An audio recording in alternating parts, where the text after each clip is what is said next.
Good morning, welcome to Planet Mojo. Today, I'm going to install the electrical service entrance panel.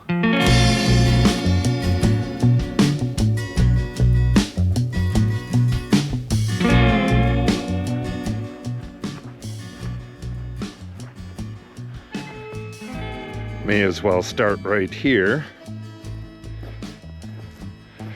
We have our direct bury wires come out of the box here, out of the pedestal, and then they go 2 feet underground over to the back corner of the kitchen in the tiny house there. This pedestal is actually going to move uphill, and it's going to be about right here, and it's going to be level with the ground over there. We're putting a block wall in right here next year, so this is temporary wiring. In the end, it's going to be in a Schedule 80 pipe, kind of like this one right here, going up into the box. And then this pedestal is going to be attached to a backer board, and there's going to be other electronics there as well. When we started, there was an RV plug right here and a 20 amp outlet on the other side. We had used the 20 amp outlet with an extension cord for, a couple of weeks or so. And then eventually I ran an extension cord right from that box up through the floor and into the tiny house so that we could use the air conditioner. And then the next version of it, it was plugged into there, and it had this wire right here. It's an old extension cord that was missing one of the ends, so I just wired it up into this outlet here, and then had some Romex, that Romex there, going under the building and up and connected to the sub panel that's in there right now. Then, once we got the wiring going underground over to here, we ran a wire into the ground for the sub panel, and that goes 2 feet under the ground over to here and pops up right here. We have 2 Schedule 80 pipes there, and this one right here is for the ground. This little one right here, that goes to 2 ground rods. There's a ground rod right here. Well, actually, there's 2.5. There's a ground rod right here, another one right here, and another one over there. So, when we insulated the floor in here, we couldn't have this temporary wire coming up through the floor.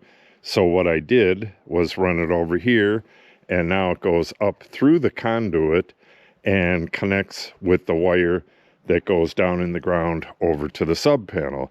So that sub panel has 20 amps going to it right now. And I couldn't connect to that outlet there because I had to remove the outlet to put the 100 amp breaker in there for the main connection here. It's all kind of complicated. So now this is connected to another extension cord. You can see it down there, the yellow one.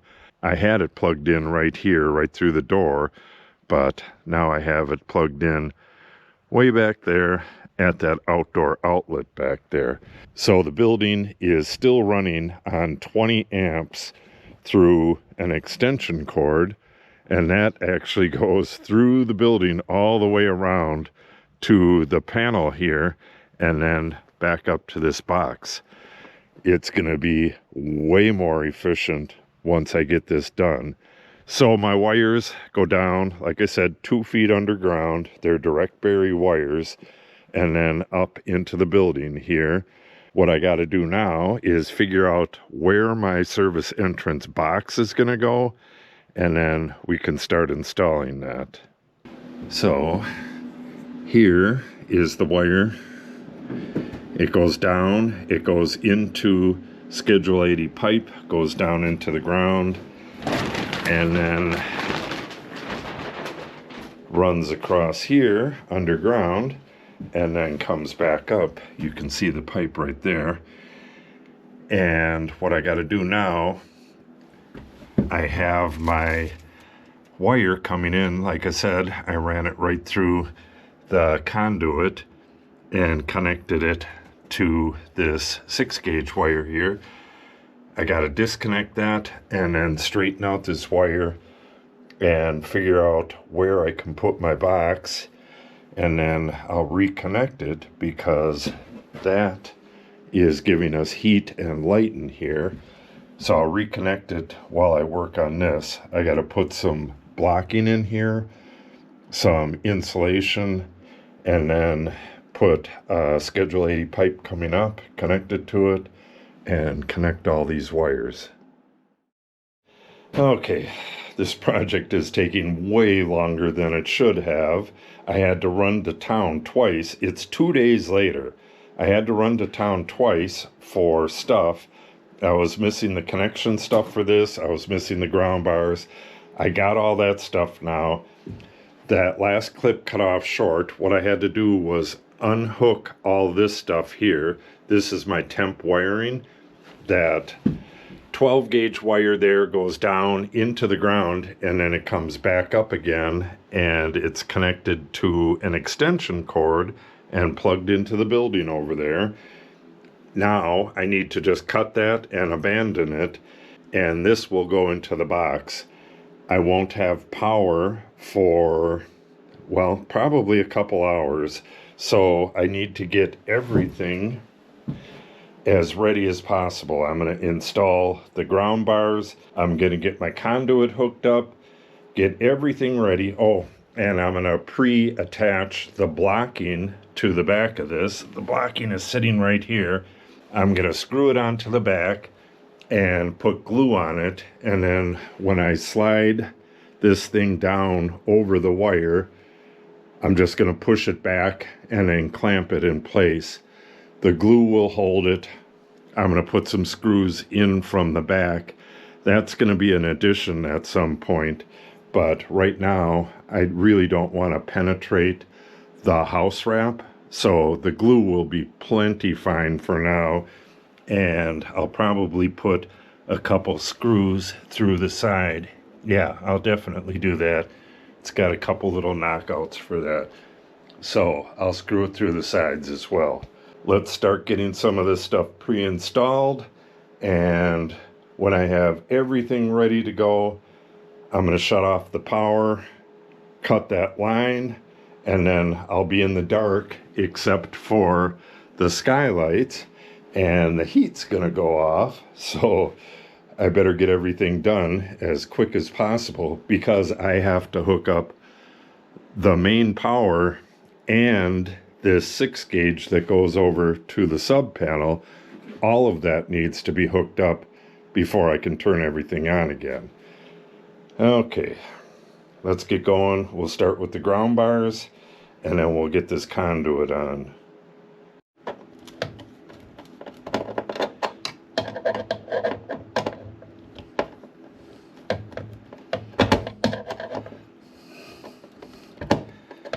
Should have a nut driver here, but I don't want to run all the way across the street and get one. Alright. Okay, I have everything set up inside the box, and I have my cleats on there, like that. Now, I need to test the fit.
almost ready to go. I had white tape on one of these and it fell off. So I'm going to go out and turn on the power and see which one of these is neutral and remark that. Then this power here, I was thinking I could just shut off the breaker for the power to the building over there, and that would shut it off. But then when I turn the power back on, that'll be live in there. I just got to go out and unplug it, and that'll be it for it. Unplug it and then cut it on this end, and then we'll just take the whole thing out a little bit later. So let's go see which one of these is neutral, and then we'll get to putting this box in. Okay, first we're gonna test the tester. The tester is working.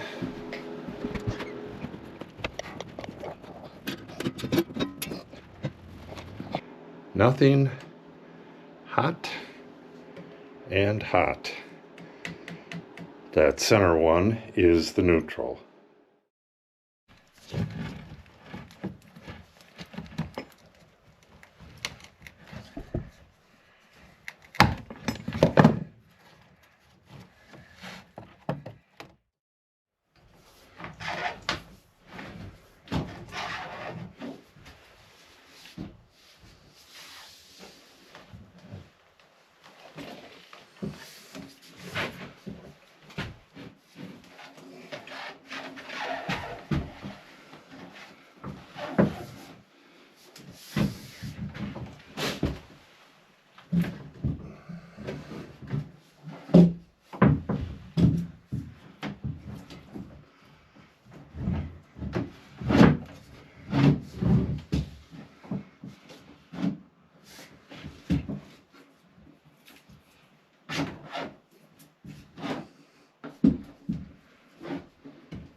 Okay, the light in here is really poor, but this thing is in there rock solid. There is one issue though. I wanted to run this up along the wall here and go up to that breaker right there, but I can't find a step drill big enough to drill out that hole. I thought I didn't have this on hand. I was thinking that this would fit, but there's no way that's going to fit. I'm going to have to go over here, but I think all I got to do is go over to the conduit and strap it to the conduit. I think I have enough wire to get over here and just move this breaker to here. That's what I'm going to try, but first I got to get this main stuff hooked up, so let me do that. We have really poor light here, especially when I'm in front of the box, so I don't know how much of that I'm going to be able to film. One thing to note, when you're doing this, this is used to wire. It is incredibly thick. The jacket on it is incredibly thick. All you got to do is score it all the way around. You don't want to go through it and nick the aluminum wire in there. You score it all the way around and then score it up. And then you can peel it with a needle nose, start peeling it, and it'll pop off. And then, where is that? You have to use this stuff when you put it into the circuit breaker, Noah locks. And this just stops aluminum oxide from forming on it. Okay, let's get some wiring done. Well, there you have it. I've been working with this flashlight for the last, I don't know, 20 minutes or so. I went to the shop to go get something and came back, and the sun went behind the clouds and it got really dark in here. Okay, everything is done. We'll go turn the power on and get some light in here. This is the goofiest flashlight. It's got like all these functions like that. But the function it doesn't have is off. There we go. Okay. Let's go turn that power on. It is almost dark. I think it's past 3:30 already. So we should see the porch light go on.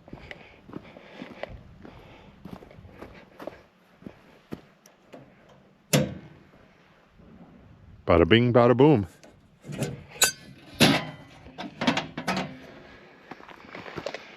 All right, I have a huge mess out here and zero time to clean it tonight.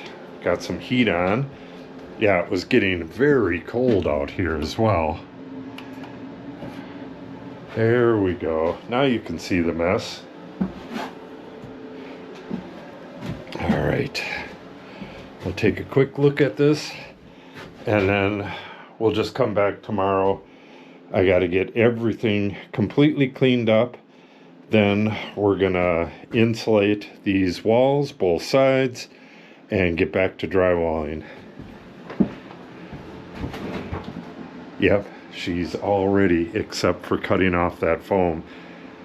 Yeah, I'll have to do that, then clean up, then the insulation, but we are definitely moving along. We have full power now. 100 amps. And technically, this is a sub panel because they had that pedestal wired up with outlets for their camper, the people who owned this land before. So that is actually the service entrance right there at the pedestal. And this is a sub panel, and that's a sub panel. And it's going to have one more in the new addition. But the only difference is that the neutral and the ground are separated on a sub panel. The neutral and the ground are connected at the service entrance over there. Okay, so yeah, that's it. All done. Just got to close this to keep the heat in this part. And tomorrow, big cleanup. So after I get the drywall on these two walls, then I have to cleat for the ceiling and get the ceiling installed. And I need to paint the floor with the vapor barrier paint. And I need to get the trim in here and then put in all the boxes and switches and stuff. So it's not almost done, but it's getting close. So if you want to see any of that, make sure you subscribe and click on the update icon. If you have any questions or comments, make sure you put them in the comment section below. And if you share the video and or give it a like, it helps the channel out greatly. Thanks for watching and have a great day.